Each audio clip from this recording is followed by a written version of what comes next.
Welcome to 21st Sports Recap and Reaction for the Miami Dolphins versus the Washington Redskins in their Week 1 matchup from the 2015 regular season.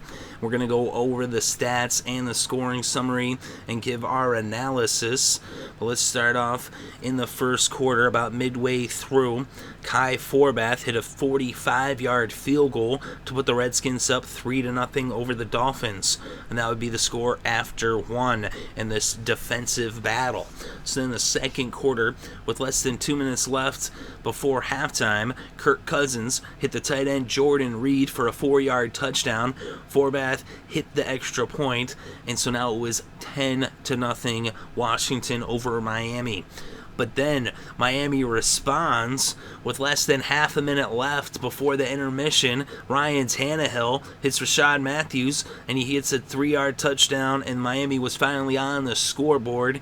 And with the extra point by Franks, it was 10-7 Washington over Miami as the Dolphins cut the Redskins' lead to 3 heading into the locker rooms at halftime. It would remain scoreless throughout the third quarter in this defensive battle between these two very good defenses, especially Miami, and Washington is a good defense as well, better than people give them credit for. But in the fourth quarter, Andrew Franks would hit a 22-yard field goal with still 11 and a half minutes left to play that tied the game up at 10. And then just over a minute later, the next possession would lead to a punt by the Redskins, and Jarvis Landry takes it 69 yards all the way to the house. Franks adds the extra point, and it was 17-10 Miami, and the Dolphins would hold on for the next 10 and a half minutes, shutting out the Redskins for the remainder of the game, and they would win this one 17-10 on the road. They pick up the victory as their defense secures it, and they ended up scoring 17 unanswered points in this game, going back to 30 seconds left in the first half when they scored their first touchdown. But at that point, for the rest of the game, the Redskins would not score as they were shut out in the second half. So the Dolphins' defense was bending somewhat as they were letting Alfred Morris run all over them, but they did not let him run into the end zone, and they got a couple of pickoffs on Kirk Cousins, and they came through clutch in the second half as the Dolphins secure a big road victory to start the season. Ryan Tannehill looked impressive, 22 for 34 for 226 yards and a touchdown, 0 interceptions. He also had 7 yards on the ground off of 3 carries. And Kirk Cousins, 21 for 31, just 196 yards, 1 touchdown, and 2 interceptions. And that's kind of what you expect out of Cousins. He can put up more yards, but the interceptions is the thing that really hurts the Redskins. And then on the ground, Alfred Morris having a monster day, 121 rushing yards, 25 attempts. But the thing was, he did not get it into the end zone, though. He was getting his yards, and he was eating up the clock, but they weren't able to get it in, and those pickoffs really hurt the Redskins. On the other side, Miller had 13 carries for 53 yards. Not a lot of production, but he didn't get the ball that much. He actually, he was good per average, just not a lot of carries for Miller. They got to get him more touches. Landry had 1 rush for 14 yards. With that big punt return at the end of the game that secured the victory. That was very exciting for sure. And on the receiving end, Pierre Garçon was the game's leading receiver just narrowly. He had 1 more yard than Jordan Cameron.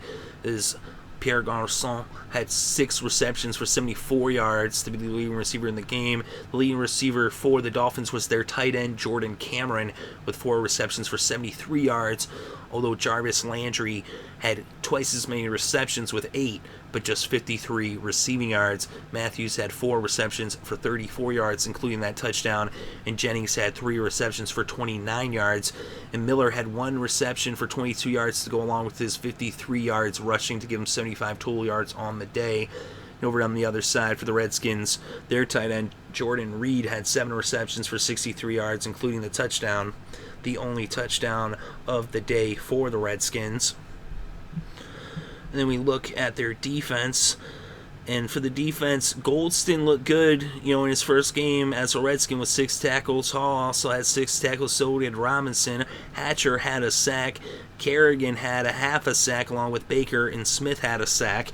And then on the other side, though, Missy, 9 tackles. Jenkins, 7 tackles. Jones, 7 tackles. Taylor, 6 tackles.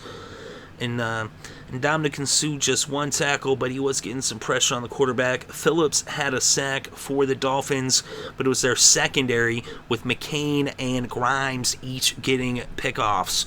So Grimes is the ball hawk, and he got his interception, and McCain got in on the action as well. So they've got a solid defense there. And they did let up some yards, but they did not let up many points. Like I said, they shut them out in the second half. Although the Redskins did have one more first down in the game, 20-19, and they actually had one more third down conversion, 6 out of 14 versus 5 for 12. As both teams were struggling with those third down conversions. They had more total net yards for the Redskins with 349 versus 256, and they had 161 net rushing yards to 74 for the Dolphins. And then they had more passing yards, 188 net passing yards versus 182 net for the Dolphins. And on the time of possession, they actually dominated the time of possession, 37 minutes in 54 seconds, nearly 38 minutes versus 22 and 6 seconds for the Dolphins. So the Dolphins defense was on the field almost 40 minutes in this game, and they still came up. It's reminiscent of what happened in that St. Louis game where the Rams defense was on the field all game long, except the Dolphins let up far fewer points, as they let up just 10 points.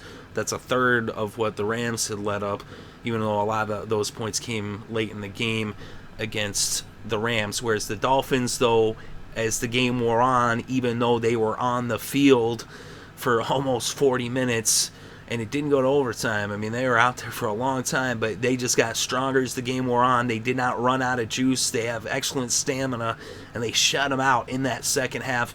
This is a very impressive, performance by the Dolphins, even though they let up all those yards to Alfred Morris.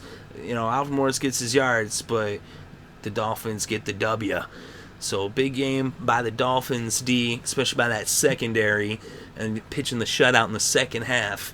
And Tannehill does what he had to do to get the job done. Like I said, he had over 200 yards, 226, a touchdown, no picks, and he had a high completion percentage as well. So I thought the Dolphins looked pretty good, and they get a win on the road. And the final score is 17-10, Miami over Washington.